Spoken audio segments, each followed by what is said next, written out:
কামপুৰ কাকতিগাঁৱত তীব্ৰ উত্তেজনা পৰিস্থিতি নিয়ন্ত্ৰণ কৰিবলৈ আৰক্ষীৰ লাঠি চালনা সোপাধৰা সন্দেহত এজনক আবদ্ধ ৰাইজৰ সোপাধৰা সন্দেহত আবদ্ধ কৰি ৰখা লোকক উদ্ধাৰ সময়ত আৰক্ষী আৰু স্থানীয় লোকৰ সংঘাত পৰিস্থিতি নিয়ন্ত্ৰণৰ বাবে আৰক্ষীৰ লাঠি চালনা প্ৰতি নিশা এজন অচিনাকি লোকে এগৰাকী মহিলাক আক্ৰমণ কৰাত বৰ্তমানেও মহিলাগৰাকী অচেতন লাঠি চালনা কৰি উত্তেজিত লোকৰ মাজৰ পৰা উদ্ধাৰ কৰে আবদ্ধ লোকজনক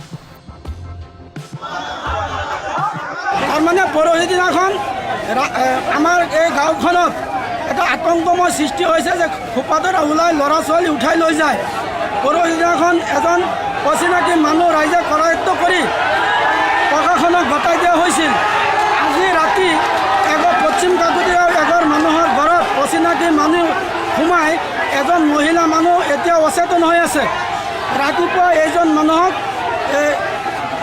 ৰেল লাইনৰ দলঙৰ তলৰ পৰা ধৰি আনিছে মানুহজনৰ লগত এটা বস্তা আছে আৰু মেডিচিনযুক্ত কিবা বেজী এটা লগত আছে ৰাতি ঘটনা হৈ গৈছে ৰাইজে উত্তেজনা হৈ এই মানুহজনে ঘটনা কৰিছে বুলি এই মানুহজনক আমাৰ এই কাকতিগাঁও তিনিআলিত এটা দোকানত আবদ্ধ কৰি ৰখা হৈছে আৰু ৰাইজে মানে মই ইমান দূৰ জানো যে এতিয়া মানে আমি বচাব নোৱাৰিছোঁ ৰাইজে মানে মানুহজনক মাৰি পেলাব এনেকুৱা এটা পৰিৱেশৰ কি হৈছিল 4টা বজাত তাৰমানে পেচাব কৰিবলৈ ওলালে ওলাওঁতে আমাৰ দৰ্জাটো খোলা এই ৰাতিপুৱা এক নিশা যেতিয়া ওলাবলৈ সময়ত সি পেচাব কৰিবলৈ গ'ল তাৰ দৰ্জাটো খোলা সি পিছপিনৰ পৰা কৰবাৰ পৰা ওলাই ডাইৰেক্ট সোমাই গ'ল ঘৰৰ ভিতৰত মাইকীটো যেতিয়া গৈ পেলাই বিচনাত খোলা সি গৈ সোপাটো নি পেলাই তাৰ ডাইৰেক্ট মুখতে মাৰি দিলে যেতিয়া সোপা মুখত মাৰি দিলে তাৰ বহুত গাত বিভিন্ন জেগাতে সি হেৰেছমেণ্ট কৰিলে এটেক কৰাৰ ভিতৰত সিয়াক বেহুচ কৰি পেলাই মুখত কিবা সোমাই দি সি ঘৰৰ পৰা লৰ মাৰি ওলাই পলালে মানুহটো এতিয়া এইবিলাকতো বিহাৰীয়ে হ'ব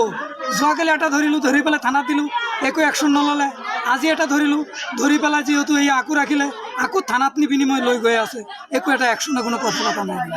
চব হিন্দী আপোনালোকে কি বিচাৰে আমি এইটো প্ৰশান্ত ৰাইজৰ ওচৰত এইটো আমি সূক্ষ্ম বিচাৰোঁ যে এইটো আমাৰ কি কৰিলে ভাল হ'ব আমাৰ চৰকাৰৰ ওচৰত এইটো এটা লাগে বিভাগৰ ওচৰত যাতে আমাৰ প্ৰশাসনৰ পৰা কিবা এটা চাপোৰ্টাৰ লাগে এই গাঁৱত এতিয়া আৰক্ষী আহি কি কৰিলে আৰক্ষী আহি কৈছে যে আমি আসামী লৈ যাব লাগে তোমালোকে সুৰক্ষা দিব লাগে সিহঁতে সুৰক্ষা আমাক কি দিব সান্তনা কি দিব এইটোৱে সান্তনা দিব আসামী তোমাৰ পাইছোঁ আমি লৈ গৈছোঁ নি পেলাই থানাত ৰাখিছোঁ নেক্সট আমি এৰি দিম কথা ইমানে সিহঁতৰ লগত যদি হাতে নাথাকিব যোৱাকালি এটা এৰিলোঁ আজি আকৌ আমাৰ তাত আকৌ এটা সোমাবলৈ পাৰে নিশ্চয় ইয়াততো ওপৰলৈ হাত আছে এই মানুহগৰাকীৰ অৱস্থা কি এতিয়া আজি ৰাতিপুৱা ভাগত কাকতি গাঁৱৰ পৰা খবৰ আহিছিল যে এজন সন্দেহজনক লোকক স্থানীয় ৰাইজে আটক কৰি ৰাখিছে ঠিক সেই মোৰ খবৰ পাই আমি ঘটনাস্থলীলৈ ৰাওনা হওঁ আৰু তাত দেখা পাওঁ যে এজন মানসিক বিকাৰগ্ৰস্ত লোক তেখেত খোজকাঢ়ি আহি থকা অৱস্থাত কাকতি গাঁৱৰ স্থানীয় ৰাইজে তেখেতক সোপাধৰা বুলি সন্দেহত আটক কৰি ৰাখিছিল আৰু আমি গৈ তেওঁক উদ্ধাৰ কৰি আনো উদ্ধাৰ কৰাৰ সময়ত স্থানীয় ৰাইজে এটা উত্তেজনাময় পৰিস্থিতিৰ সৃষ্টি কৰিছিল যদিও আমি তেখেতক সুকলমে উদ্ধাৰ কৰি থানালৈ লৈ আহিম বৰ্তমানলৈকে আমি গম পোৱা নাই তেখেত কথা পাতোঁতে আমি এনেকুৱা যেন লাগিছে তেখেত এজন মানসিক বিকাৰগ্ৰস্ত লোক তেখেতে নিজৰ নাম ঠিকনা শুদ্ধকৈ ক'ব পৰা নাই তেখেতক আমি বৰ্তমান মেডিকেল কৰাইছোঁ মেডিকেল কৰাৰ পিছত তেখেতক আমি যদি কোনো ধৰণৰ গাৰ্জেন বা তেনেকুৱা নাপাওঁ আমি তেজপুৰ মানসিক চিকিৎসালয়ত পঠোৱাৰ ব্যৱস্থা কৰিম হয় মই যোৱাকালিও